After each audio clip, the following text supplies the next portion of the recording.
Hear me. Вот скажи мне, американец, в чем сила?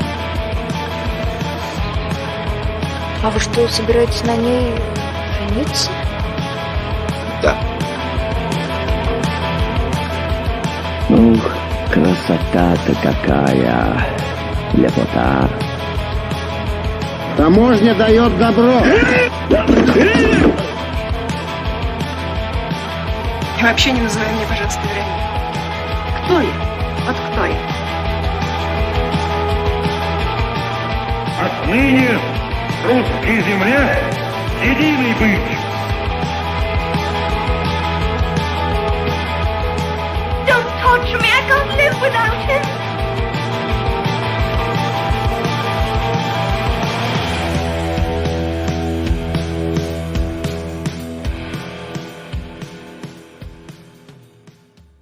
Hi, my name's Ali, and this is the Russophiles Unite podcast, where we watch Russian films and films with a Russian connection. As always, I'm joined by a guest, and today my guest is Alissa. Hi, Alissa. Thank you for joining me. Hiya, thanks for having me. Yeah, so, Alissa, before we talk about the film that we're going to be watching today, could you tell us a little bit about yourself? Sure. So I'm originally from Russia. I grew up in Siberia in a place called Omsk. And then I came over to England at the age of 15 to study. And it's been 20 years now and I still live in England. My background is in film studies. I've worked with film festivals as a curator and kind of coordinator, and I've done a PhD in Soviet film history, but then had a bit of a change of heart and decided to follow my passion for food. And I've started a project called Kino Vino, which is a supper club with a twist. And the twist is that there is a film screening and the dinner is inspired by the film. So people have that immersive experience of watching the film and then kind of continuing their experience of it through their taste buds. And I also wrote a cookbook about Russian food. So it's basically all things Russian to do with film and food would probably define me best. Yeah, that's awesome. Now, with the greatest respect to my many wonderful previous guests, that pretty much makes you the perfect, most ideal guest for this podcast. Oh, great. So, expectations, yeah, now I've sorry. That's awful. Set myself up for. Yeah.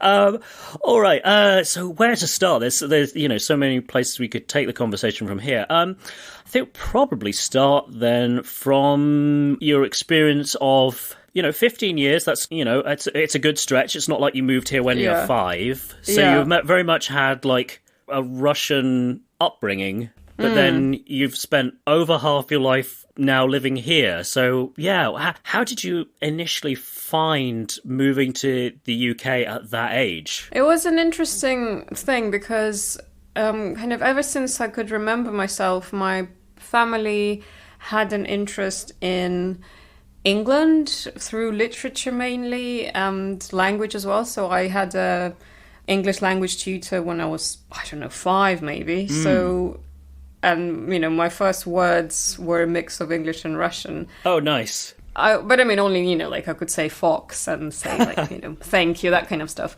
Nothing sophisticated, but still. So I always had English as a kind of a, almost second language growing up. So when the idea came for me to move here to study, I was so confident that I'll be great because I was a straight A student in English classes in Russia. But when I came here, obviously it was a completely different ball game. Just the fact that you have to actually live and study in a foreign language. It's very different. Yeah, and teenage slang as well. Exactly. And my school was in Kent, near a place called Gravesend. And the accents there, I just could not understand a word. Nice. So no one explained that, despite being a very small country, England has so many different accents, you know, Sure. and within London itself, let alone the whole country. So, yeah, I was completely shocked. Probably more so because I thought I would be so good and natural at it. Yeah. So it took me, but I mean, being 15, you know, still very young and adaptable. Yeah. Brain is more of a language sponge the younger you are. Yeah, exactly. So, and I mean, I did have the knowledge already. It was just more kind of getting used to this, as you said, the slang, the day-to-day Like the activation. terminology. Yeah. Yeah, and then just kind of unlock my own, you know, because you're initially quite self-conscious and... Oh, of course. Well... you know, just stuck with it. Well, you know, that language is still kind of not natural. Yeah, and I mean, one tends to be self-conscious as an adult, but as a teenager, I mean, it's weird. Yeah, Teenagers yeah. kind of like walk this strange line where some of the time they're completely oblivious and not very self-aware at all. Yeah. And other times incredibly self-conscious. It's this kind of weird duality. Yeah, that's so true. Yeah, I mean, I guess it's cool that we're talking a little bit about teenagers and stuff, as that's going to be the subject of the film, but I don't That's want very to true. go there Yeah. quite yet. So, about making the transition then, so we're jumping forward a few years, from doing the film PhD into doing the film-themed supper club. How did that come about? Well, initially, my PhD was quite a tough thing to do, partly because I mean, I don't think I was ready. I don't think I've met anyone who's done a PhD who's just gone like, oh yeah, it's a walk in the park. It was easy. Yeah. It was a tough experience. And then my subject as well, it was about the Holocaust film in Soviet film, you know, so Holocaust representations of the Holocaust in Soviet film. So that wasn't particularly fun, you know. If I was doing Soviet comedy at least, or something, you know, family films, or I don't know. So the subject itself was quite hardcore. Yeah, so an inherently tough process added to extremely grueling material. Goodness me. Yes. Yes. I'm tempted to say, like, what possessed you to choose that as the subject, but... partly family history, because I come from a family of Holocaust survivors. And Gotcha, kind of been, right. Kind of haunting and inspiring me in so many ways, so I guess that's probably the main reason why I chose that subject. So while I was doing the PhD, I felt that cooking is a really lovely outlet. Just kind of switching my head off and working with my hands, and then it's quite a lovely social thing to invite friends over for dinner. So yeah, in a funny way, the food passion really started to come together, or kind of really came about when I was doing the PhD on the subject that's, you know, could not be further from food if I tried. And gradually, kind of the more I did the food stuff, just cooking and having friends round, and I started my food Instagram. And I think it was also at the time when the whole food Instagram trend really picked up. And I saw that, well, there was a really great way of just tapping into this new community, which you wouldn't have otherwise had the chance to. Sure. And just seeing what people do with, you know, where they take their passion for food. And it's not necessarily that you just have to train as a chef and work in a restaurant, that there's so many options. That just, you know, inspired me. And then I thought, well, I still love film, and, you know, I've spent so many years studying film that it would be a shame to just leave that side of me behind and start something new entirely. So I thought maybe I can find a way to mix the two somehow. And there it was, the idea to pair film and food. Yeah, and lo and behold, you found a way of incorporating the two passions. And it sounds like, growing up, from things you've said and written elsewhere, that food was very much a thing growing up. I mean, obviously, you know, food is a big part of everybody's life, but yes. You know, the level to which it's just you have to do this for survival versus, you know, you actually get a kick out of doing it. It seems like your family was more in that second category. Definitely. It's interesting, again, coming back to the Holocaust, that my great-grandmother, who was the Holocaust survivor in our family, She worked as a cook her whole life, so she cooked for a living. I mean, calling her a chef is a bit too fancy because she only worked in like Soviet canteens and things. She never actually cooked at a restaurant. But so she, to me, she was this figure that inspired so many kind of interests and professional aspirations in me, I suppose. So having her cook for me and for my mom, she was a real kind of nurturing spirit in our family. And her cooking was very simple, back in the Soviet days, unless you come from a very privileged family, you didn't really have access to fancy ingredients. So what we had was super basic, but, it's just how she presented it. And I guess just the energy with which you cook is quite important as well. So she had the most, warm and nurturing energy about her. And the food was always such a lovely, moment to celebrate and get together. So yeah, I have the most lovely food memories growing up, even though it was the Soviet days, and we actually shared our flat with my great grandmother, so it was a bit of a cramped space. Again, appropriate given the film we've chosen. Yes, exactly. So that whole thing of, having your quite small kitchen as the heart of the flat, and that's where all the cooking and the socializing happened. And then if my parents had guests for a dinner party, then they'd be in the kitchen as well. And, it was this really amazing social, almost like a magical space for the kids because, at times you were not allowed to go there because the grown-ups were smoking, so that kind of stuff. And so, yeah, the kitchen became a real heart of the family. And I guess in my memories of my childhood now, the kitchen really is that first... Oh, there we are. That first space that I think of when I think of my childhood. So it's interesting to think that, there's a big trend to really criticize the Soviet days and kind of look back on it in horror and saying how terrible it was. But at the same time, out of all these constraints and restrictions came some really beautiful moments of community and, sharing of food and that connection between generations that we don't have now at all.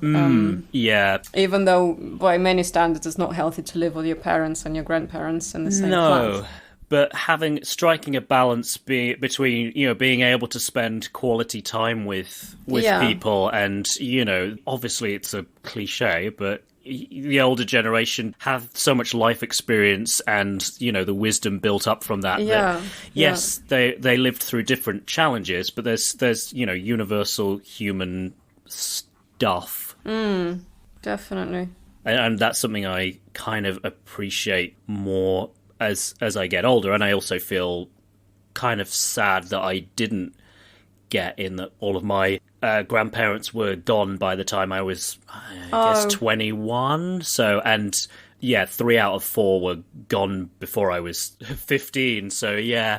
Oh, that's a shame. Yeah, I mean, fortunately, my wife still has 3 out of 4 of her grandparents. Oh, that's great. And we don't see them very often as they live over in the States. But yeah, spending time with them has been great. And it's been something that I've, like I say, kind of missed out on in my own life. But yeah, sorry, I went into a big nostalgia trip there.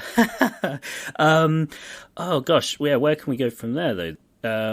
I guess I wanted to say, as far as your great grandma, I mean, just cooking on a scale, if you're cooking in a canteen and still making it good must have been quite a challenge. Yeah. It's quite funny. We always remember with my mum that I forgot where exactly she worked. I think she worked at the whole sorts of different canteens, but in a few places they say, oh, when this lady's on duty, the food always tastes a lot better. And then my granny said, well, actually, that's because I don't take half of the ingredients out of the kitchen with me in a backpack when I go home, because obviously, right, to get stealing or this is the thing. Reappropriating ingredients for your personal use was quite a common thing in Soviet canteens. Yeah, so, yeah, it's been a bit of a kind of notorious thing about Soviet public cooking or whatever you can call it. And the black market in general, from what I understand, it's kind of like whatever job you did, it gave you access to the supplier of a certain commodity that you couldn't just necessarily buy everywhere else. And so that was kind of like the thing that you could like Absolutely, hoard yeah. and trade with people Yeah, when yeah. you needed something. So Yeah, there was definitely this, as you say, kind of a black market thing for food. When you know someone who knows someone that can get you a fresh chicken, or I know it's a fascinating thing that yeah, how a system designed in a certain way just has completely unintended consequences. Like, because the idea that Western journalists would get going to supermarkets or the equivalent of supermarkets in the late Soviet period, the 80s, would be just like, there's hardly anything on the shelves. And it's like, yes, there were problems with production, but it wasn't just that there were problems of production. It was just often stuff not making it to the shelves exactly, because yes. they would just, things would just go walkabout because it was... Absolutely. It was more valuable to you if you were working in the shop to be able to trade that with somebody under the table than, pathetic wages that you'd get as the employee there. So, yeah. Although, just picking up the thread of the positive sides of the Soviet Union, certainly doing this podcast, and goodness me, I don't want to be an apologist for it because there, it was in many ways an oppressive regime. But I think sometimes the Cold War Western propaganda, to our own side, well, I say my own, as somebody who grew up here, was so successful that it managed to convince all of us that just every waking moment in the Soviet Union was just utter grey, dank, squalid misery. And watching the films that I've watched, it's kind of like, no, people were still able to produce artistic, joyous stuff, absolutely. and people would have enjoyed going to watch those. Yeah, there was a censorship thing which meant that you couldn't necessarily express yourself in the way that you wanted to, but sometimes you could get away with surprising stuff. Like recently, well, by the time this episode goes up, it won't be that recently, but covering Welcome or No Trespassing, and it's just incredibly scathing in an indirect film. way about the... It's fantastic, isn't it? And it's almost, in a way, it's interesting to have some kind of form of restrictions, and there are lots of artists who have self-imposed restrictions in order to kind of challenge their creativity, because they believe that having some kind of challenge and some kind of restrictions is only productive, and it actually inspires you to do something a lot more interesting. If you, I think Lars von Trier had this 5 challenges film series or something like that. Yeah. Was that the Dogme set of rules? Yeah, exactly. So they obviously did not have any censorship imposed by the government, so they decided to create their own, little censorship, create in terms of kind of technological tricks that they were using, but still, it's kind of within the same, I guess, stream of thought that it is a useful thing sometimes. Yeah, to have some parameters within which you're working. I always found it at school easier to write an essay if I had the question rather than I had an exercise of just create something. Yeah. What am I creating? Oh, anything you want. It's like, what do I even want? Yeah. But yeah, speaking of creating things, your book. So that's called Salt and Time. And yes. I mean, I understand that sort of came out of doing the film club Kino Vino, but not exactly, because, I should be clear, you don't only do Russian films for the film club. No, so kind of limit your appeal, which I can relate to doing this podcast. Yeah, especially in terms of food, yeah. It's only Russian food. The Kino Vino project, even though it has initially a Russian-sounding name... Yes, I'm always wanting to pronounce it Kino Vino. Yes, you can say that as well. Yeah. But it sounds a bit more exotic when you say Kino Vino. I like Kino that. Vino. Well, to me at least it sounds more exotic. So the project itself, it has pretty much nothing to do with Russian culture as such. I mean, I have done a few Russian ones, yes, but it's not the main theme, and the whole point is to kind of create as diverse an experience as possible, so from Mexican to Chinese and everything in between, but from that, just from working with chefs and cooking more myself, just getting the experience and the courage and the confidence to put together a set of recipes that I've created myself. And then just the people that I've met. And obviously, in order to publish a book, you have to have a bit of a name in the industry. You can't just have zero. Yeah. Even, you can have the most amazing story, but if you're completely unknown, then it's a bit hard. And, I've only, it's only been 4 or 5 years that I've started this. So I'm still not, as established as other people that I have worked with and, aspire to be one day. But, so yes, and kind of all these experiences put together and a bit of connections within the industry led to a book proposal and an agent. And again, luckily, I've had a really great response from the publishers, which really, only reassured me that the time definitely was right for it, because I just suddenly, it was about 2 years ago, just suddenly had this eureka moment that I have to do a Russian cookbook, because I just felt like, it's such a brilliant idea and it's kind of floating around and no one has grabbed it yet. So if I don't do it now, someone else will definitely come in very soon. Yes, especially with the way that I guess audiences have kind of atomized. There's definitely going to be an interest for a particular niche area. So if you don't get to it, like you say, somebody will. So yeah, I'm sure this is the question that you get all the time, so I apologize for the unoriginality of it, but what's the idea behind the title Salt and Thyme? Sure, no, it's a good question. The initial idea is a reference to the process of fermentation, because it's such a key element of Russian cuisine and something that I grew up eating, and it dates back to the Middle Ages. So, if you were to define the essence of Russian cuisine, then fermentation is definitely one of the key strands of that. And short growing season and all that, relatively speaking, to some places. Exactly. There's so many reasons why fermentation is such a key element. At the time when I was making my transition into food, it just seemed like all of a sudden everyone was fermenting and everyone was talking about kraut and kefir and kombucha.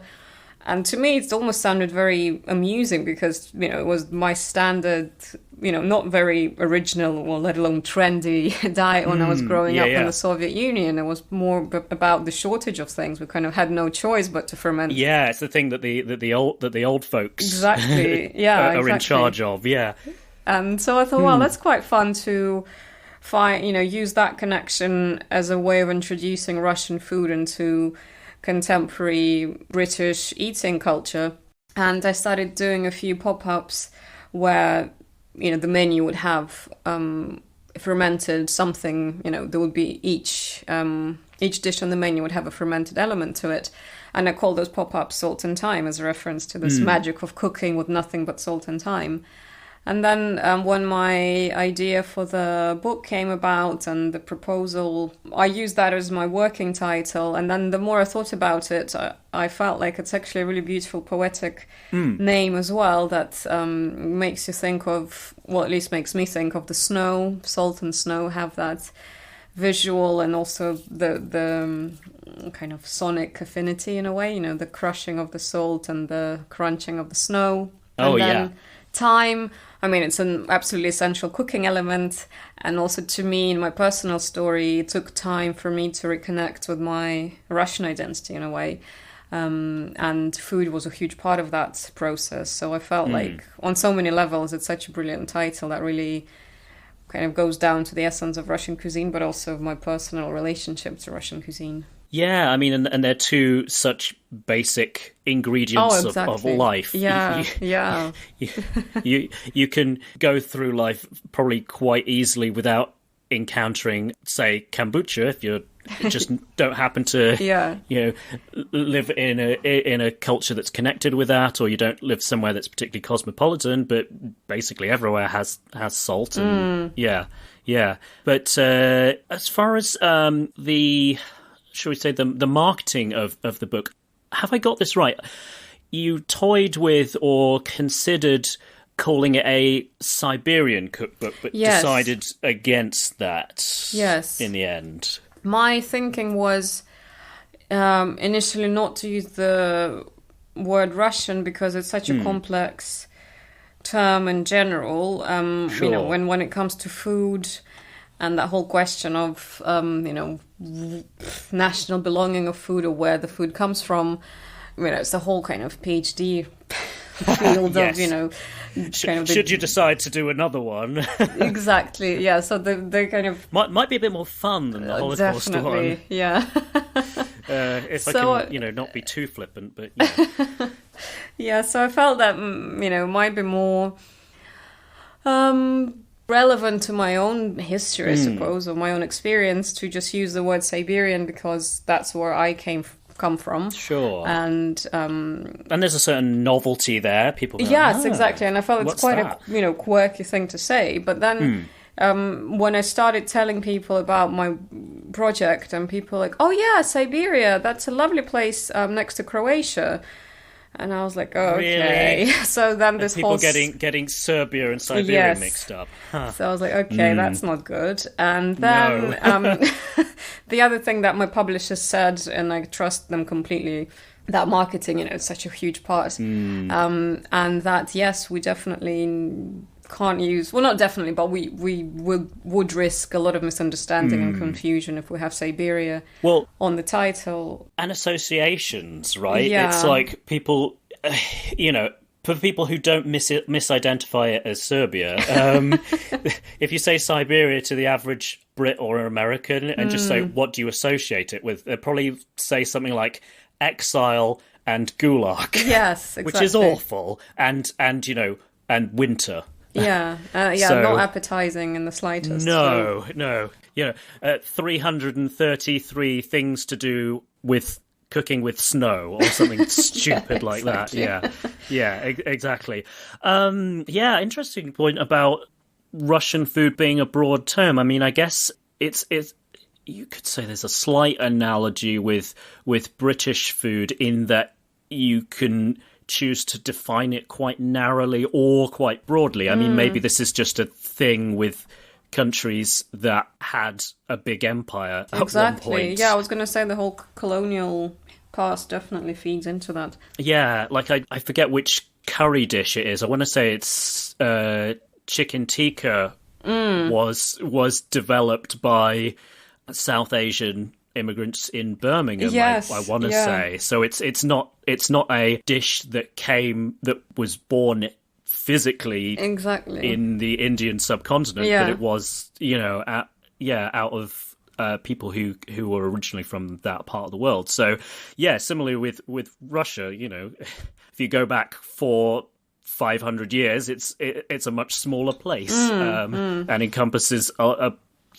much less diverse range of ethnicities. Yes. And from doing a little bit of research and just stuff I knew from living in Russia, although I never made it out to Siberia, I'm sad to say.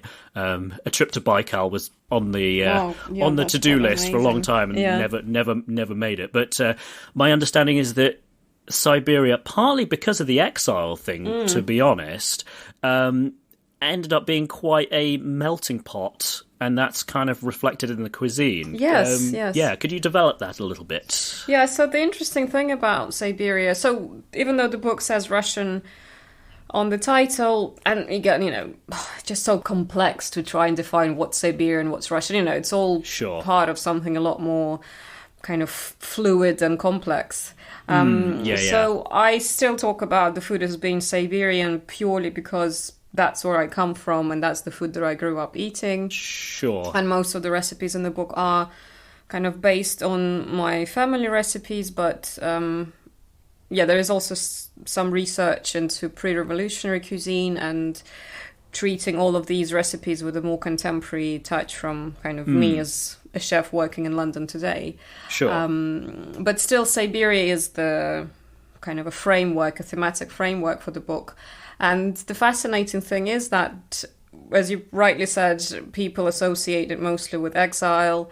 But because of that, it's a fascinating thing that so many different kind of ethnic groups and people of all sorts of cultural and religious backgrounds kind of pass through Siberia. Well, and often quite creative people, because creative people tend not to be as willing to keep their heads down and not attract attention as, I don't, all people are creative to a degree. I don't want to say you've got creative people and then just kind of the lumpen rest of the population. But, some people, it's more central to, their identity and their self-perception and whatever. But creative types more likely to, attract the ire of the authorities, even if they're doing nothing particularly, to challenge it. If you're a paranoid guy like Stalin, it's just like, I don't like the fact that you're not just falling into line. Anyway, yes. So sorry, I think I sidetracked. No tends worries. to happen when you mention the S word. Yeah.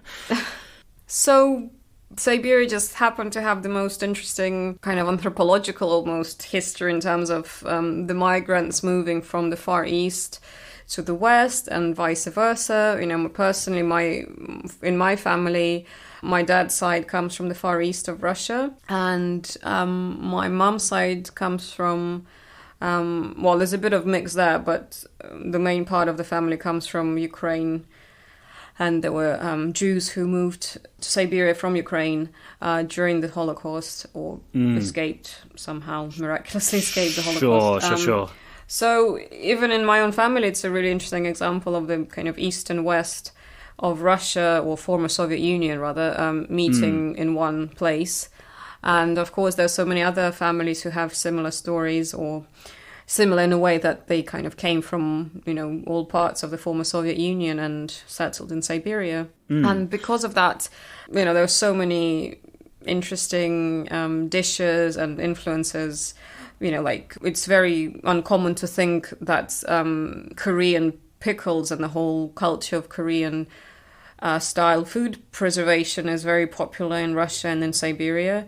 But if you ask anyone who comes from the former Soviet Union, do they like Korean pickles? And they'll say, oh my God, this is like one of the best things that we always have. And, in any market you go, you'll see a dedicated Korean pickle stall with like all those beautiful mountains of pickled carrots and tofu skins and cabbage and all sorts of stuff.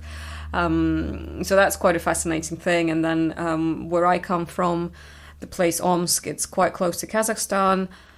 So the Soviet Central Asian cuisine was very common, kind of as far as I can remember. You have plov, of course. Plov, and there's so many kind of almost street food style canteens that serve really lovely soups and dumplings and plovs.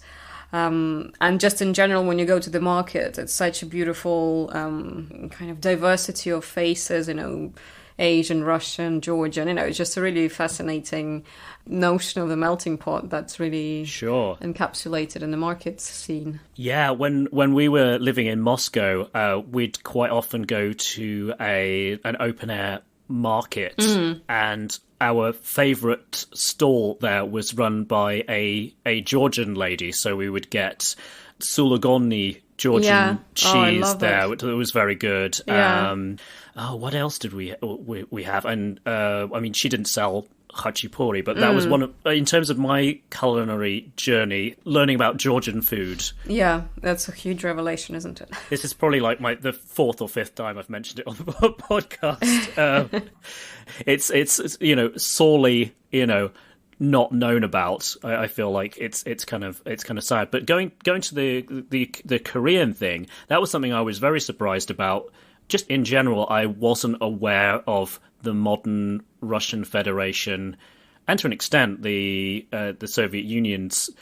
I mean, obviously the Soviet Union was even more ethnically diverse, but I think I certainly had sort of got into my head that when the Soviet Union collapsed, that basically, all the people who weren't Russian had just gone, we don't like you guys anymore, so we're leaving, back, bye. So that everyone was left almost with the Yeah. exception of, say, the Chechens, was like ethnic Russian now, which Yeah. is obviously very far from the truth. So yeah, that was kind of interesting, and just because you don't tend to think about, again, if you grew up here, or Yeah. how far Russia stretches, over that way, over Yeah.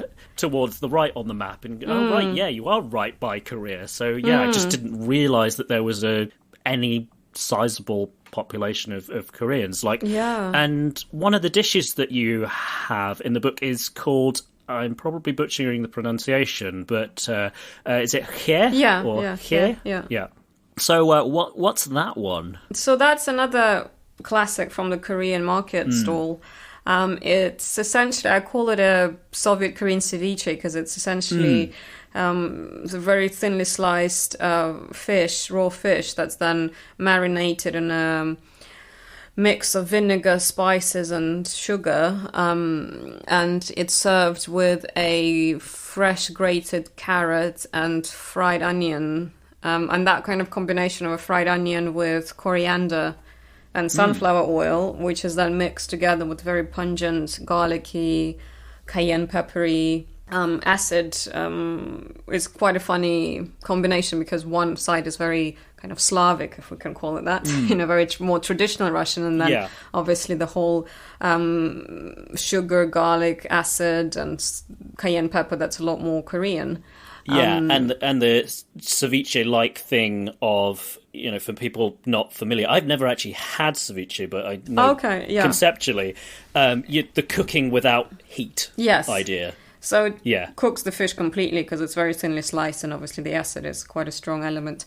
And it's a beautiful thing together when it's mixed together, because there's a bit of sweetness and subtlety from the onions and the coriander, and then this really sharp, sweet flavor from the fish. And yeah, it's quite amazing. I love it. They also make it with pig's ears, but I've never tasted it myself, so I think it's a bit risky. That sounds a bit more of a challenge. Yeah, so I decided not to include that in the book. Yeah, it didn't quite make the shortlist.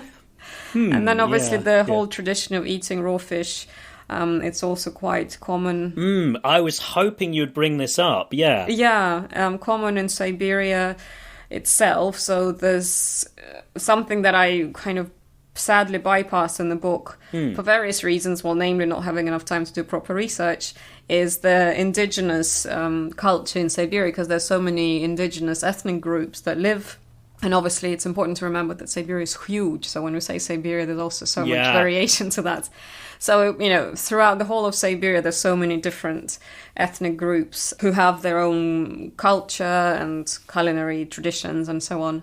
And without doing much research specifically into that, the only dish that really kind of is well known and is now commonly eaten across the whole Russia is a thing called straganina, which again is raw fish, but in this case it's actually frozen raw fish. And so you would get fresh fish and then you freeze it, which seems a bit counterintuitive, but it's actually a really beautiful moment when you thinly shave it and then have it with the whole bunch of condiments like horseradish cream, really coarse sea salt, pickled onions or fresh onions. And then that whole sensation of the really cold, ice-cold fish that gradually melts and turns into this really lovely sweet thing in your mouth. Yeah, it's quite sensational. And I feel like in the book, people might look at it and think, oh, that's a bit weird. But I really encourage you to give it a try, and especially if you can have it with a shot of vodka, because that's just the best thing. Yes, I was going to say I'd read that it's quite common as a chaser with vodka, and that I wasn't aware of prior to moving to Russia was how important the zakuski, the kind of the snacks when you're having a bit of a session is. Yeah, I think that's another misconception about Russian, drinking culture, that, yes, we do drink vodka and it's a very strong spirit, but how we do it is a whole different story. Here it's very common to just have it on the rocks in the pub or in the nightclub, which I completely don't understand. Whereas, in Russia you would have that drink as part of a bigger gastronomic kind of ceremony. And I mean, of course, there are people who do drink vodka, behind a garage somewhere, standing, and smoking. That happens too. I'm not saying that all the Russians, that they have a ceremony with vodka. Of course, Yes, there's a whole range of relationships to alcohol in every country.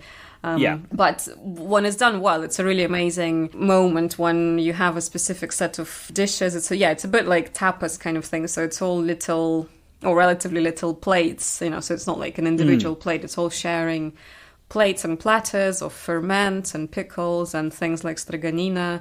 Some nice rye bread. Yes, rye bread and horse, things that have very strong flavors. And kind of hit your palate on different angles. And then vodka is an amazing cleanser for the receptors on your tongue. So when you have a shot of vodka, it really kind of strips it of all its memory that it's ever tasted before, and then you have that most amazing experience of tasting the flavor of each ingredient in that particular zakuski meal, as if it was your first time, and it's so pungent and strong and nuanced at the same time. So I think that's why I love drinking vodka with a specific meal and not just having it on the rocks standing at a pub or something. Yeah, you're right. That does sound a lot more appealing. I'm really glad that you brought up the Stroganina side of things, because that was definitely one of the things that I went, oh, that sounds super interesting. And the raw fish thing, that was something I was, again, quite surprised about when I initially moved to Moscow, was just how popular Japanese restaurants of a kind were. It's very, Russianized. Yeah, it's quite interesting to see this trend. Well, it's been around for at least 15 years now, I think. When the first sushi restaurant opened in Omsk, where I'm from, it was really a mega special occasion kind of venue.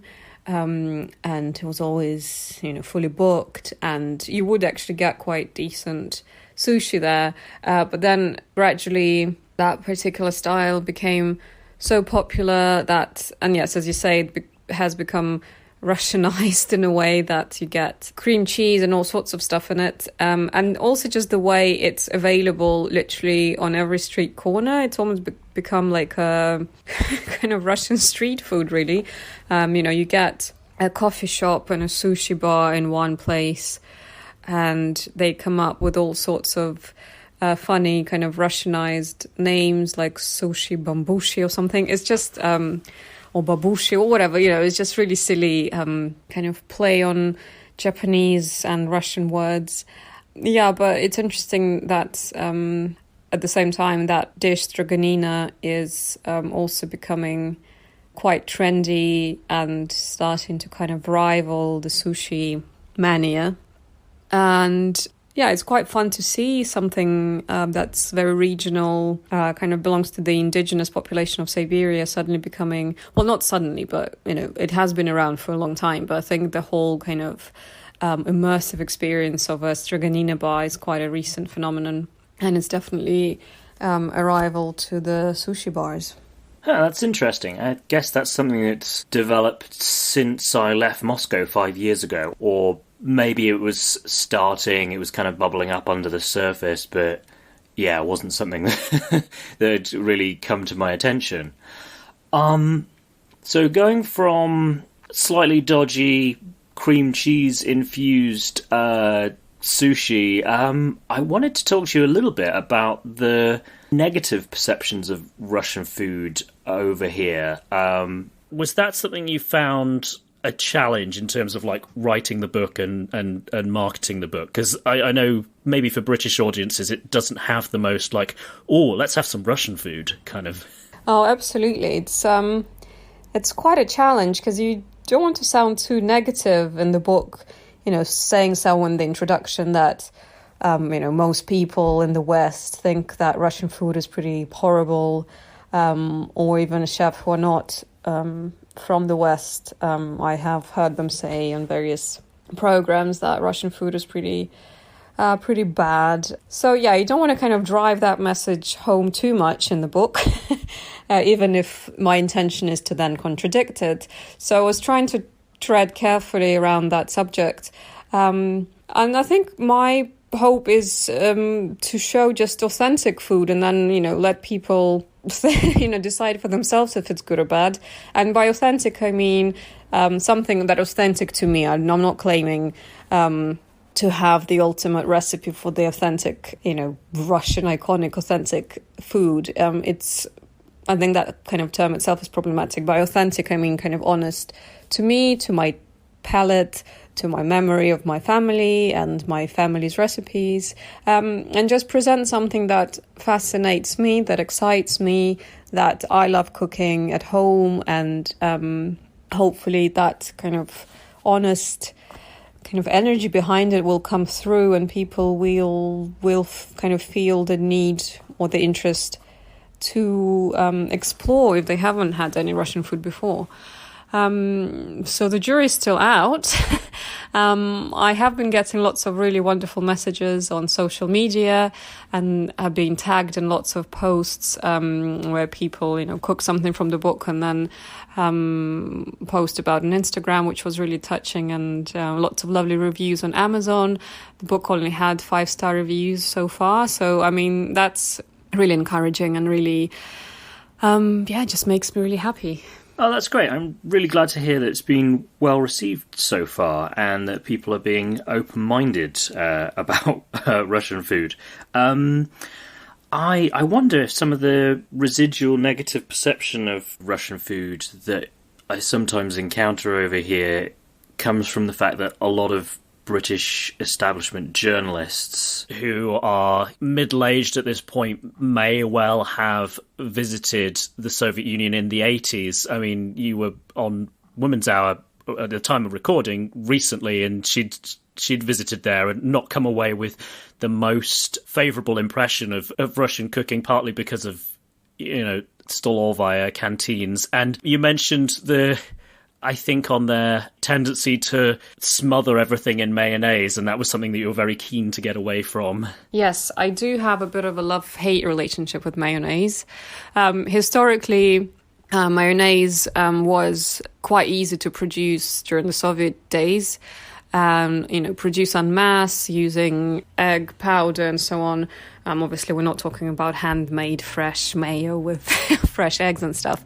We're talking about proper kind of industrial, everything comes out of a packet type of mayonnaise. And yes, it's been used really widely because it's the best way to mask certain ingredients which might not be the freshest, or, if there's a salad that initially supposed to use chicken meat, chicken breast, for example, but of course getting, good quality chicken breast back in the Soviet day was quite hard. So instead, a lot more mayo would be used, and then maybe things like the doctor's sausage, the iconic Soviet doctor's sausage, would be used instead, or a very kind of poor quality chicken would be used, but then because there's lots of mayo, it wouldn't really kind of strike you as much. But in the book, I liked looking kind of at the heart of the recipe. What are the actual ingredients? And luckily these days we have access to very good quality ingredients, and just kind of stripping it back and letting the ingredients sing for themselves. One of the recipes that I particularly like is based on an iconic Soviet mayo salad. I don't know how you can actually call it a salad because it's just as heavy as anything. It's basically a black radish that's fried with onions. It gets this most amazing, sharp, yet very sweet flavor because of that. And then there's some boiled beef. And then all of that gets smothered in mayo, and it's very delicious. Awesome. So we should probably move along to talking about the film side of things. So we've alluded a couple of times to the film that you've brought along, but this one you actually did show at Kino Vino, is that right? Yes, I did. It is one of my most favourite films, and it's been a dream of mine to show it at Kino Vino, but I just didn't have the occasion. And then back in March, when my book came out, I decided to do a Kino Vino dedicated to that. So being a curator and a chef at the same time. And I thought, what can be better than showing my most favourite film, this particular edition of Kino Vino. And you kind of forget how amazing it is. And, it's funny and, it's entertaining, but it also has so much heart and honesty in it. And, it's quite emotionally really moving and quite hard at the end. So I think my guests really went on a most amazing emotional journey through the film, and then we had a lovely Russian meal to balance it all out. So it was quite a fun night. Oh, cool. And it's great that you got to share a film that people wouldn't necessarily have heard of or sought out, perhaps. Oh, absolutely, yeah. Because it would have been very easy as far as, picking a filmmaker that people in London had heard of, just going, okay, Tarkovsky it is then. But, I haven't seen all of Tarkovsky's films yet, but I can't think of a big food connection with any of them. No, Tarkovsky doesn't really have much food in his films, but when I had Kino Vino dedicated to my another favourite film, Mirror, together with my dear friend and amazing chef, Olya Hercules.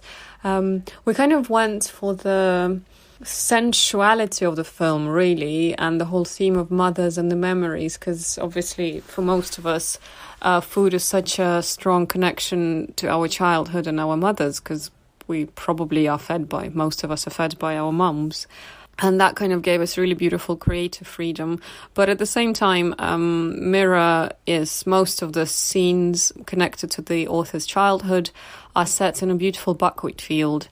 And Tarkovsky writes a lot in his diaries about all those beautiful memories he has running through the fields. And just, that buckwheat field is really a strong character. And obviously buckwheat as an ingredient is a huge part of Russian and Soviet diet. And there is a short scene in the film where you see children, Tarkovsky and his sister essentially, eating a buckwheat porridge, most traditional thing that we all ate as kids, even though, some 70 years separate me and Tarkovsky. It's a very simple boiled buckwheat with sugar, a bit of butter and milk. So kind of like a cereal, really. And we use that scene as a departing point. And it was just a really brilliant coincidence that Olya was actually developing a recipe for an ice cream based on that iconic Soviet porridge. So what could be better? Yeah, buckwheat was one of those things that I'd never really had until I moved out to Russia. But then, I discovered it, and of course, it's kind of funny that it's like a health wonder food over here, but in Russia it's just a standard thing that you eat all the time. I guess going back to food and Russian films, the only thing that readily springs to mind is the less than great beef in Eisenstein, but maybe that's not the connotation you want to go for. Funny you should say that Battleship Potemkin borscht with the maggots and the meat. I actually had a really weird anxiety dream recently where I think it was like my academic past meeting my current kind of cooking present, where I was doing a Kino Vino type event at an academic conference dedicated to Battleship Potemkin, and I was cooking borscht, a ginormous pot of borscht which wouldn't boil, and I was just so stressed that there wouldn't be enough time to cook it, but there were no maggots there. But yeah, it's just funny that you can always find some kind of a food connection in the most non-foodie films like Eisenstein's work. Yes, life imitating art, imitating life, or yes. But anyway, back to the film. So the film is Little Vera, or Malenkaya Vera, and so that one is directed by Vasily Pichul. Am I pronouncing that right? Mm-hmm. Awesome. Okay, so what we'll do, if this is your first time joining us, we will say a little bit of Russian, and that word that we say is "поехали," which means let's go, or let's start.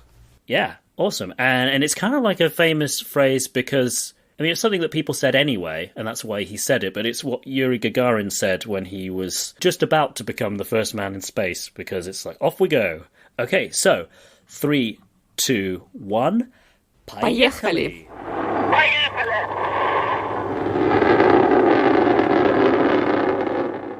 Что случилось?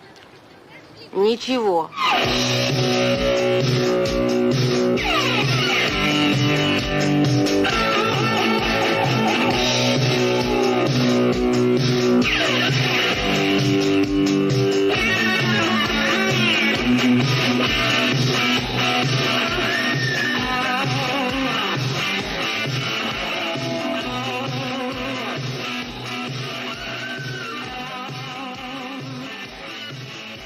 And we're back. We have just watched Little Vera, directed by Vasily Pichul. And before we get on to discussing what we thought about it, we're going to have a quick plot summary from Alissa.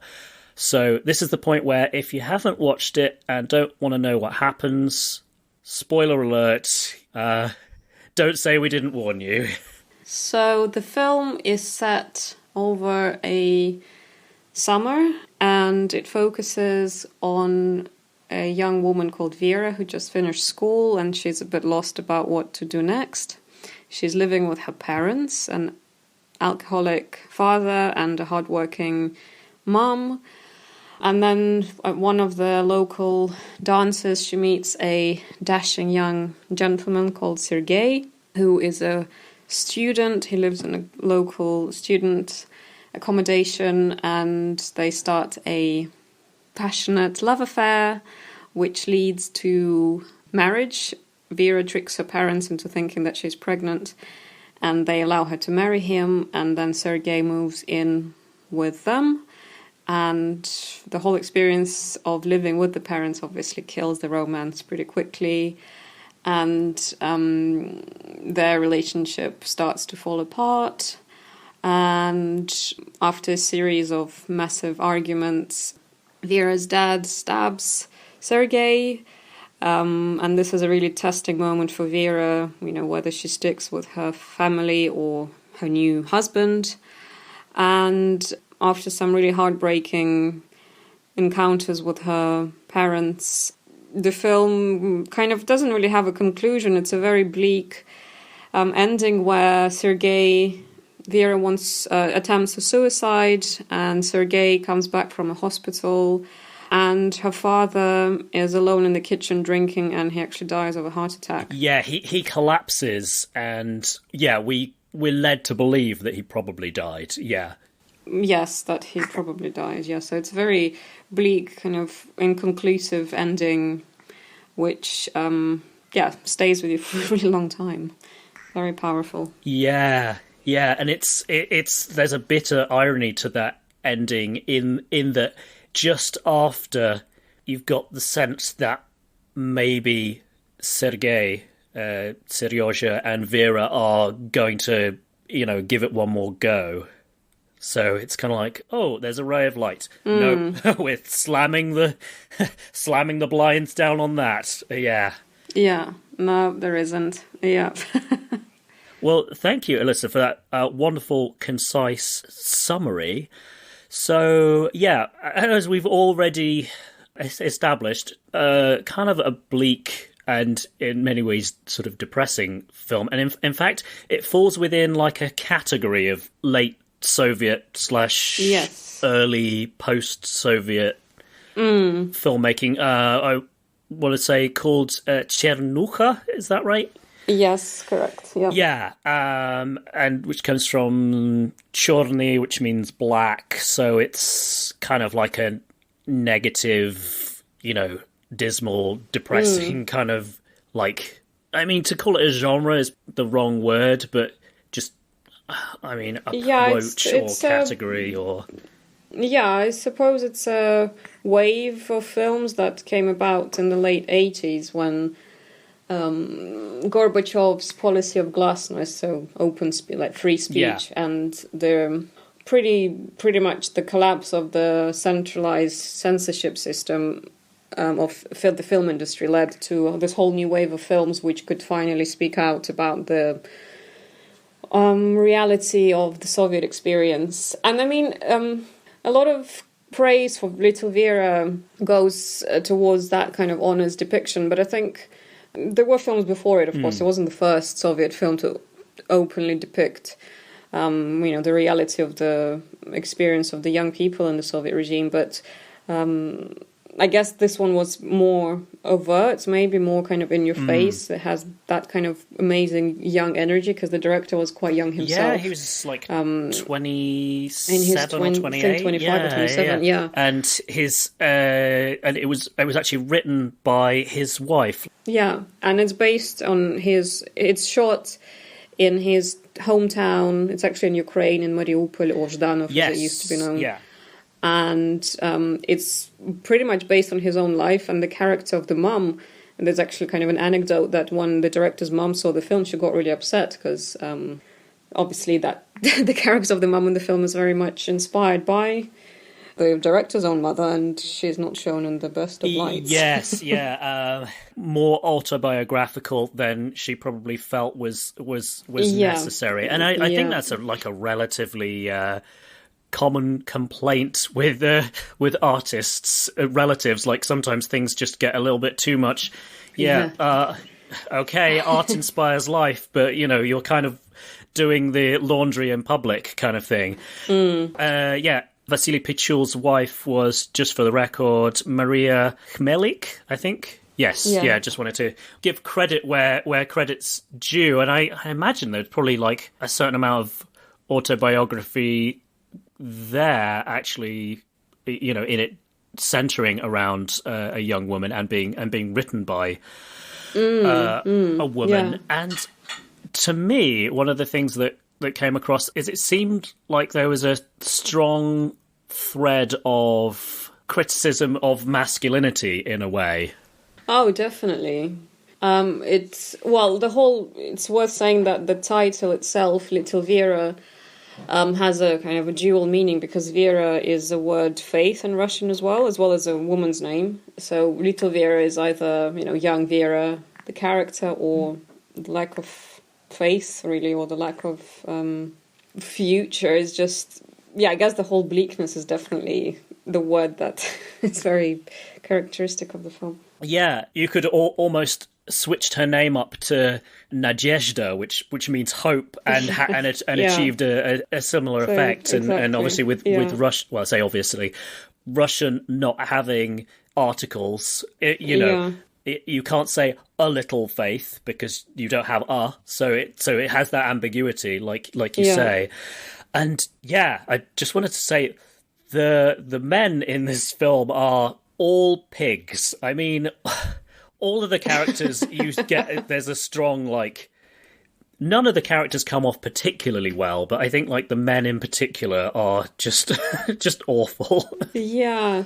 I guess the whole this idea of lack of a strong father figure or a leader, but at the same time, I mean, I've seen the film I don't know how many times, many times, and yes, I was going to say this was more than a third or fourth watch for you, wasn't it? Oh, definitely, countless amount of times. But as any good film, you see something new each time you see it, and the film kind of evolves with yeah, it. I was gonna ask actually, was there anything this time that you went, not spotted that before? Well, to me, I think the relationship between Vera and her parents was initially, and I guess also as you grow older, maybe, because I first saw it when I was in my late teens, maybe, so I didn't obviously see it when it came out. It came out in 1988, and I was a bit too young for a film like that.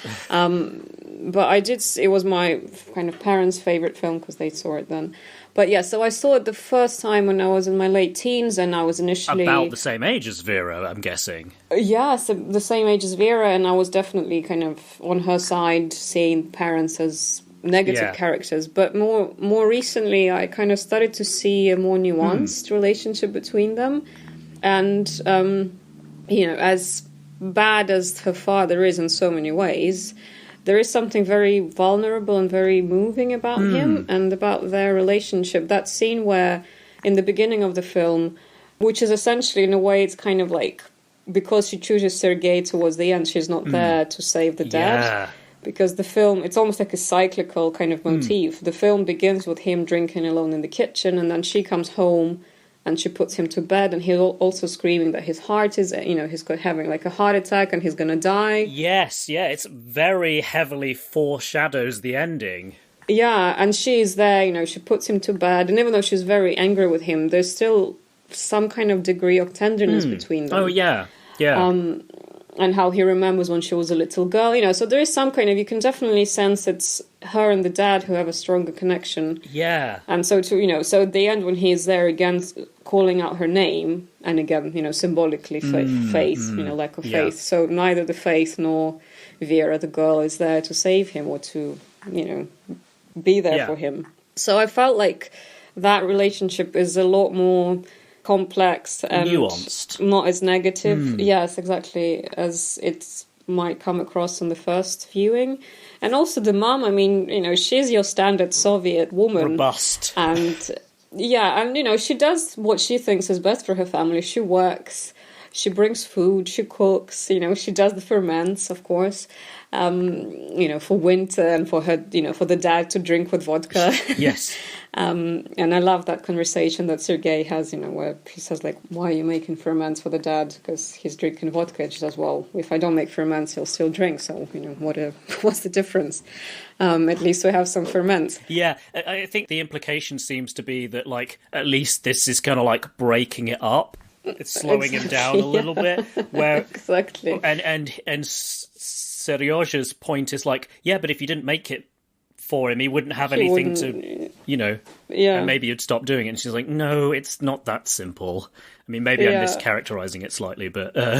No, I think I kind of saw it that way as well. So, her character is, she kind of does her best. And and it's one of my favorite parts of the film is when Vera tells her that she's pregnant, and that initial moment of, anger is immediately followed by, oh, who do you want to have, a boy or a girl? And it's just such a, it's such a silly thing to ask, but but it also shows like her humane side, that she kind of, they almost have this new connection, and she is quite caring, asking her about the sickness and kind of morning sickness and all of that. So there is some kind of humanity to the mum as well. And I mean, everyone really, like, I get the impression that if you didn't watch this film carefully, you could just come away with the simplistic impression that just everyone hates each other because everyone's just yelling at each other the other time. They're screaming a lot, but that's quite a typical Russian family as well. Just the level of... Yes, they don't go in for the very stereotypically British middle-class thing of just, like, going off into a corner and silently resenting each other. No, just have it out. Not that style. Yeah. Although in some ways, this is almost like an advert for the British. Just repress everything, because when it all comes out, it can be really ugly and horrible. Just bottle it all down inside. No, of course I'm joking, but yeah, like you say, there is that tenderness, and in general, it's a subtler film than certainly I had been led to believe, and unfortunately. In a way, because it's almost like a notorious film, because it was the first Soviet film to have like a fairly explicit sex scene. Like that seemed to be the thing that, this is the problem with critical circles being dominated by men. Certainly that was more the case when this film came out. They kind of all leapt on the fact of like, ooh, there's some boobs in this. And it's just like... Yes. Sorry. Just like, eye roll. It's a shame, actually, that the film was marketed, or, whether intentionally or not, I don't know, but as a kind of she's like the new sex symbol, and there's sex in the Soviet cinema, and it's so not what the film is about. So it's a bit of a shame that it kind of missed, receiving more praise on so many more important things that it talks about. Yeah, definitely. But certainly if you're the Western person charged with getting as many eyeballs pointed in the direction of this film, you can sort of understand the temptation to go, hey, sells, yeah, exactly. Yeah. And sex on the Soviet Union. Yeah, because of course, like famously, u nas seksa нет is, there is no, or whichever version of that quote, there's no sex in the Soviet Union. Thing had become, quite famous a few years earlier with like the Telemost, like Telebridge broadcasts. So that's kind of, funny from a marketing angle. But yeah, in terms of the tenderness with her dad, that scene where they have the very unsuccessful picnic. Yeah, it's a beautiful scene, that. Yeah. Or it just blows up and then Vera is lost in the rain and she's taken shelter under the kind of like beached boat, and her father comes and hugs her. It's like, there's like we've been saying, there's some nuance and there's definitely some tenderness. It's, the family, they clearly love each other, but it's just often expressed in very kind of dysfunctional ways. Yeah. Another standout scene, because most of the scenes are worth talking about, but the like formal dinner that the parents put on just after Vera and Seryozha have had their registry office marriage. Oh, it's brilliant. Yes. That's most like the pivotal scene, I'd say. Like the fact that the parents and Vera and the older brother Victor, they all dress up for the occasion. So even though they're not going out somewhere, but they're eating. It's obviously a paradoxical concept in the Soviet Union. Sunday best is kind of like how people would understand it here. Maybe they're dressed very formally. And, of course, Seryozha turns up in, like, a T-shirt and, like, Hawaiian shorts or something like that, and is just being very casual. Yeah, he's just taking the piss. I love that scene precisely because of, how we talked earlier about the social aspects of living in the Soviet Union and how cramped the apartments were, and that people only had their kitchen as the socializing space. But when you had a big event, if it's a wedding party or someone's jubilee, then dinner would be served in a living room. There would never be an extra dining room. That's a complete unheard of thing. It's very bourgeois. So, like that scene, it's it really exemplifies. My family had so many special meals in a living room where you kind of half of the family sits on the sofa. And the table is put next to the sofa, and then you borrow chairs from the neighbours because you obviously don't have enough to accommodate everyone. And that's what's so beautiful about this film, that, anyone who lived in the Soviet Union, they would immediately identify with that moment of this very special meal. And the best part, I think one of the things that it's a really small element, but I love it. And when I had the Kino Vino event dedicated to the film, I actually forgot to mention it. You see a beef eater bottle on their table. I thought about that. Yeah, I noticed. I was like, because obviously the fact that it's not in Russian and in the Cyrillic alphabet just drew my eye. And I was kind of like, am I looking at that right? Yeah, so that would be another thing that probably every Soviet family had. Again, how we talked about this black market thing. So maybe one person knew someone who had the original beef eater gin, but they would only get the empty bottle because that in itself would be such a treasure to have. And then in that bottle they would put either the cheap vodka that they get from the local store, or even like homemade distilled drink of sorts. And there would be one bottle that would be kept as a treasure for years and passed on to, your daughter's occasion, special occasion or something like that. And when we watched it recently with my mum again, she told me that she collected bottles like that, and she had like a bottle of whiskey that had tea in it, and she would change the tea to make sure that it doesn't go moldy and stuff. So there was that kind of another element of where food and drink culture had a very different significance to what us watching it now. Yeah, once you can't get hold of something, it acquires a specialness. Yeah. In terms of collecting things, maybe I saw this wrong, but it seemed like Seryozha on the back of his door on his room in the общежитие, the student dorm, he seemed to be collecting cigarette packets.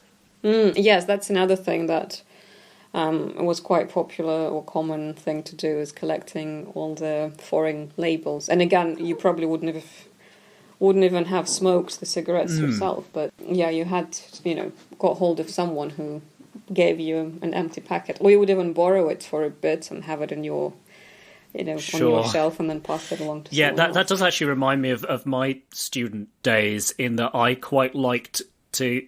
There was a couple of us on my corridor who did this, so, just funny how sometimes you just end up landing with similar people, but we used to try to find obscure beers as we could, and so we would then, once we'd got them, we'd keep the bottles of trophies. I'm sure it was very unhygienic. I mean, I tried to rinse them out, but I'm not sure that always happened. But so that was kind of like, some student things are, relatively universal, apparently.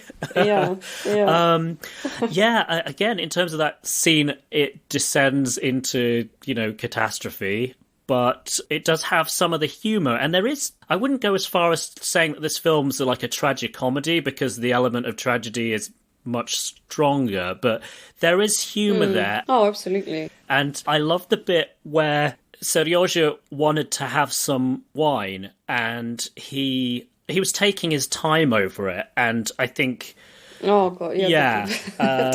Kolya, the dad, made some offhand comment about, that he wasn't a very good drinker, and he was like, well... I like to sample the bouquet, which is a massively, pretentious thing to say. On the other hand, it does give Rita, the mother, the chance to do a brilliant little reaction. She just, either, raises her eyebrows and makes eye contact with her husband. Oh, no, she actually says, Dad, you should sample the bouquet, yeah. And the implication there is just might be a good idea if some of the time you took your time over these. Yeah. There's a novel idea. And I just love that, because she's, not the most fun character, but the fact that the film does show that she has a sense of humour, and people aren't just a cardboard cutout. And in general, with the film, I thought the first 10-15 minutes were quite full on and aggressive, and then it kind of mellows out a little bit, because I was thinking, is it going to be like this for 2+ hours? Because I'm not sure how I'm going to take that, but it does. After the initial, all the stuff with the police and youths meeting up to have a fight, I'm just like, oh goodness, is this going to be all sensationalist? And it's no, there's quieter. Yeah, it has lots of scenes, different kind of moods going through it, doesn't it? I wanted to ask again. It connects with the dinner, but Kolya, the dad, says "forward with a song," and that comes back a couple of times in the film. Is that like a Soviet, a reference to something, or? It's, his character is amazing. He is obviously a very, very simple guy who has a very limited vocabulary, and he just keeps saying the same things. It's kind of like, instead of saying cheers, he would have his own little quirky saying, "Вперед из песни," but... And I think he says, "Как говорится," as they say. All the time, yeah. So, yeah, it's, it is a bit of a nod to his, lack of education, and it's something that Sergei really can't, at first he kind of makes fun of it, but when he's actually stuck in the same apartment with this really narrow, uneducated guy, that's why his real kind of anger comes out. Although I have to say, of all the characters, I think Seryozha was the one that I had the least sympathy with. Definitely, yeah. The whole thing of when he just after they've been married, he just is talking to Vera, and he's just like, your parents are so dumb and they're so boring. I'm kind of look, if you think that, you can't help thinking that. People have the impression on you that they have, but don't say that to your wife about her parents. I know she doesn't get on with them, but it's just a very insensitive, tone deaf stupid thing to say. And it's just like, ugh, it's just... And I get the impression that he's probably just using Vera because he's a bit of a Lothario, and he kind of... And I mean, he, at least he gets his own room, and, it's a lot... His action is a lot about the whole kind of flat situation, and, living in the dorms with someone else is not as... I mean, it doesn't seem like his choice of living with Vera and her parents is a much better option, but at least, they are treated as the newlyweds, and they have kind of the privilege of having the bedroom, and... Yeah, the parents do try hard to accommodate them. Like, it's kind of funny in that it's almost like a reverse shotgun wedding, in the sense that it's not the parents that are... I mean, you get the impression that the parents, do pressure them to get married after Vera claims that she's pregnant, but I get the impression that Vera claims that she's pregnant in order to be able to get married. Maybe, I don't know. Like, that she knows that that's how they'll respond, and that will kind of give her the opportunity to... I mean, I could be reading that totally the wrong way, but you get the feeling that she really does love Sergei, and he, on the other hand, is kind of like... Vera is fun to be around, but at least initially doesn't feel that deeply for her, although, he does come back at the end. Yeah, I don't know. Yeah. I really took against him. I mean, I think I kind of took against Vera initially, but then when I saw that scene of her helping her dad to bed, and he makes the comment about, like, oh, remember when you were little and you used to, like, just prod me to... and the fact that she's just had to grow up dealing with this just made me a lot more, like, sympathetic to her plight. And I feel very sorry for Rita, the mother, as just having a husband who is an addict has got to be awful, but she's just kind of doing the best that she can. Yeah, and I think in the... kind of, so again, it's interesting, like, the difference of context. I mean, I'm not saying, again, that, like, being an alcoholic in the Soviet Union is fine, but it was, like, his character would not have been seen as someone who's really problematic. You're like, yeah, he has a drink, he gets drunk, and then, but he still works, and he still brings his bit of money. So, he's not, like, a dysfunctional... He's a functioning alcoholic, and pretty much... in that probably kind of community, in that part of the country, people of, who work in similar professions, they would have had that lifestyle of just coming home from work, getting drunk, passing out, and then get up the next going day. off to work the next day. So it wouldn't have been seen as something completely, that people kind of empathize with Rita because she has to struggle with an alcoholic husband. It would just been seen as like, well, that's kind of the reality of it, really. And I think the whole, like... having a pretty brutal job in any like industrialized society has and not much time or money to go out and enjoy yourself in a more fulfilling way has kind of like tended to make people like rely on substances just to kind of like to kind of numb the experience. Yeah. And I think from the emotion of the film, or like the director's point of view, I don't think he is he's not condescending in his depiction of characters, which I find really important. I feel there's kind of empathy towards everyone, and it's almost like it's the regime or just the kind of outcome of the regime that's the problem. Yeah. It's not that any one character is a bad guy or on their own. It's more of a kind of history that they come out of or they live in. That's the problem. That's why the director kind of places the blame. But yeah, they're kind of victims of circumstances rather than just being like, quote unquote degenerates or whatever. You're right. Exactly. He is definitely sympathetic. This is kind of an aside, but again, it goes with the small element of humor in the film. But I realised that I've been doing this podcast long enough that I get references, or I got a reference in this film to another Soviet film. There's a bit where they're on the beach having the picnic, and one of the characters, I forget who it is, says, "Vereshchagin, don't start the motor," which is which is a reference to White Son of the Desert, where the character Vereshchagin blows himself up inadvertently because the motor on like a boat has been rigged to go off. So I was kind of like, oh, that's kind of fun that they've snuck this reference to this cult Soviet film from, I guess, a couple of decades before in.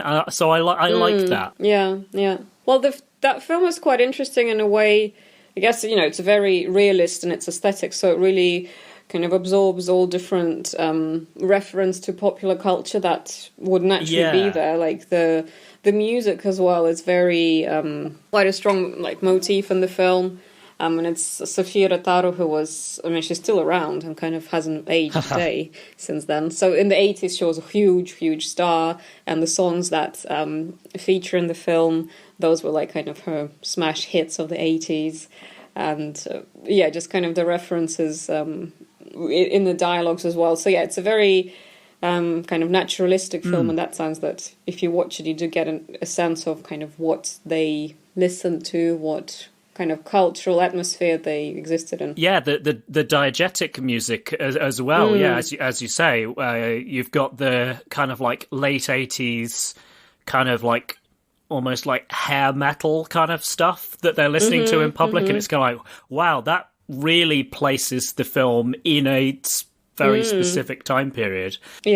Yeah, so I thought that was cool. The fashion and Yes, Vera with her very big hair and fishnet tights and the fishnets. I think early, I don't know whether it's the first shot of her. I don't think it is, but early on you do get just this shot of these. I think it's two pairs of legs in fishnet tights. Them at the disco, and then it just pans up from their feet to their faces to that kind of loud music that comes out of a very bad speaker. And it's like really like, really in your face. Yeah, like in terms of the visual and the cinematography, like it didn't strike me as particularly flashy, but it also it was very intimate and close in a lot of the time.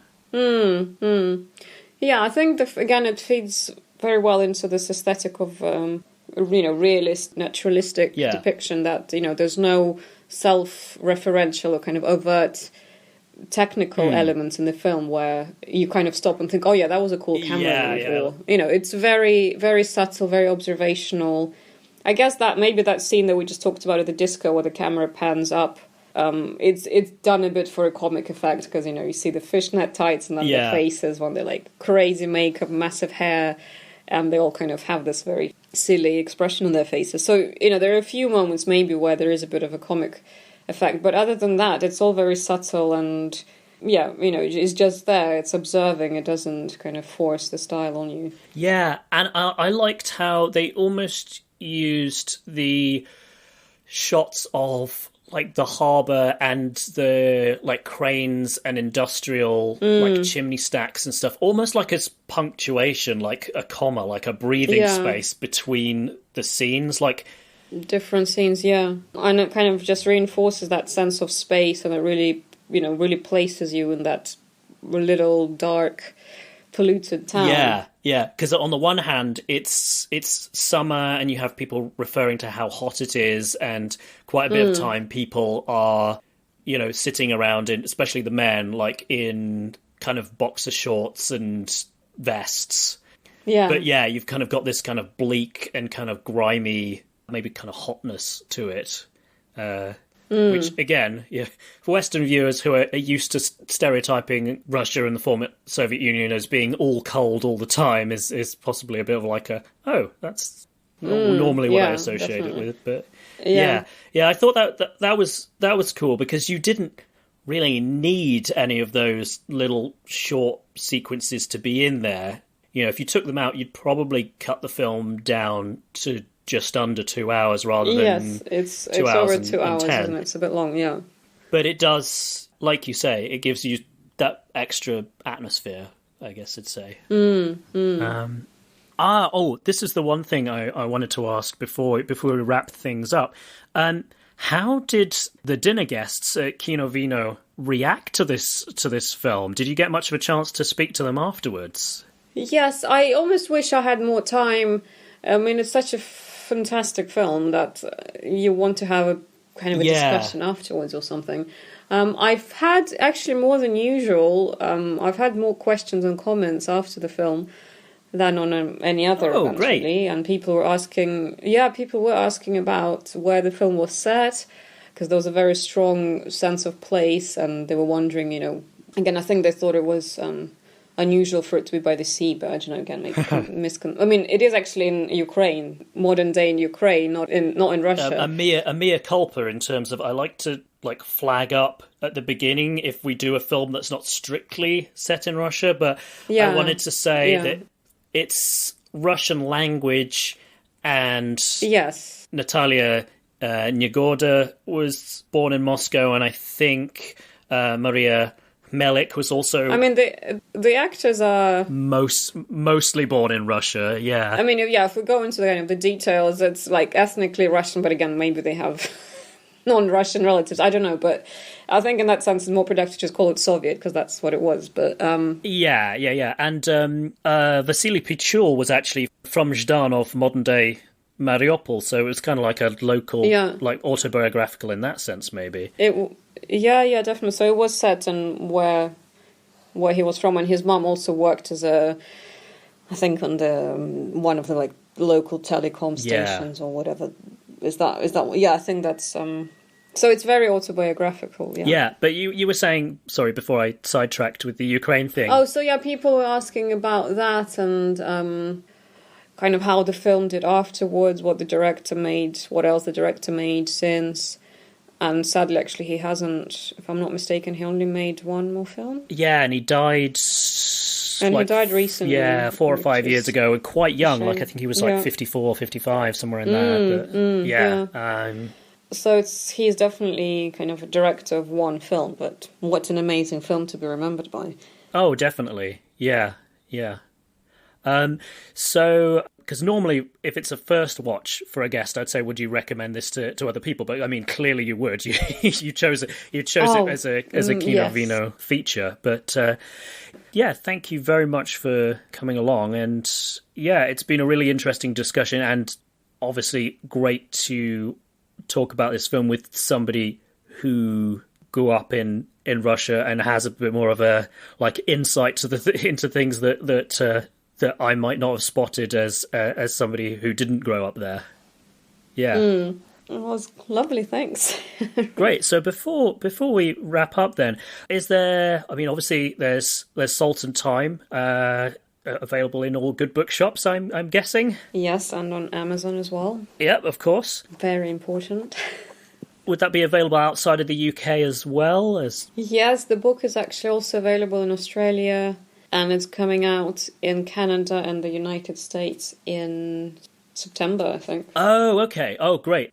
But apart from Salt and Thyme, where would we find you on the internet?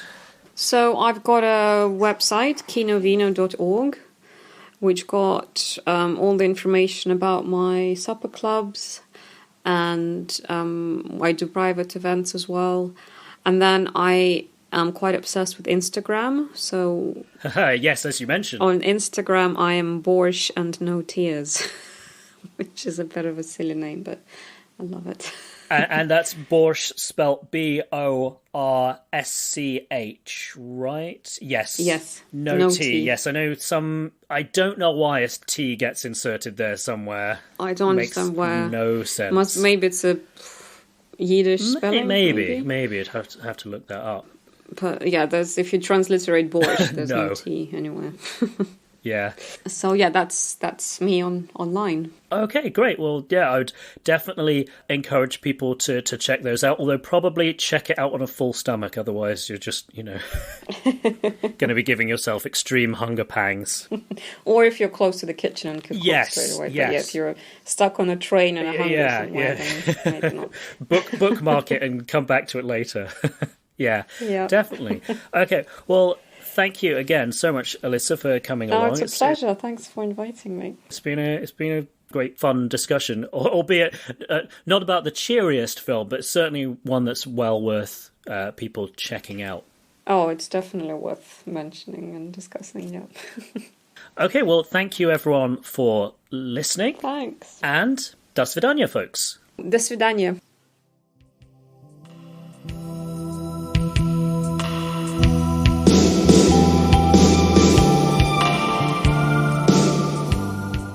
So that's it for this episode, but before I go, I'd like to thank Sasha Ilukovic and the Highly Skilled Migrants for the use of their song Cold in our intro. You can find that song and the rest of their back catalogue on Bandcamp and Spotify. If you're enjoying the show, please consider supporting us by leaving a rating at Apple Podcasts or at podchaser.com.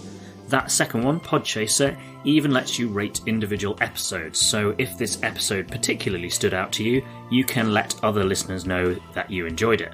Recommending the show on social media is hugely helpful as well. If you can spare a moment or two to do that, it would really make my day. Thank you very much. Speaking of social media, please find us and say hi on Facebook, Twitter or Instagram. You can also drop us a line at russophilesunite@gmail.com. Thanks again for listening, take care of yourselves, and bye for now.